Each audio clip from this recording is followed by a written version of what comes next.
నేను నెలకు 2 రోజులు, ఒకటి స్వచ్ఛాంధ్ర కార్యక్రమం, రెండవ కార్యక్రమం పేదల సేవలో కార్యక్రమం. నేను ఒకటి ఆలోచించాను, ఇప్పుడు కూడా వేదికలో బంగారు కుటుంబాలు కూర్చోబెట్టి మార్గదర్శకులు పెట్టామంటే నా మనసు ఎప్పుడు ఈ పేదవాళ్లపైనే ఉంటుంది. పేదరికం లేని సమాజాన్ని నిర్మాణమే ధ్యేయంగా నేను పనిచేస్తున్నా.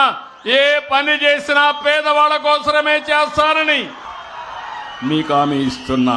అందుకే 64 లక్షల మందికి పింఛన్లు నేను సవాలు విసురుతున్నా. ఏ రాష్ట్రంలోనే ఇస్తున్నారా అని మిమ్మల్ని అడుగుతున్నా.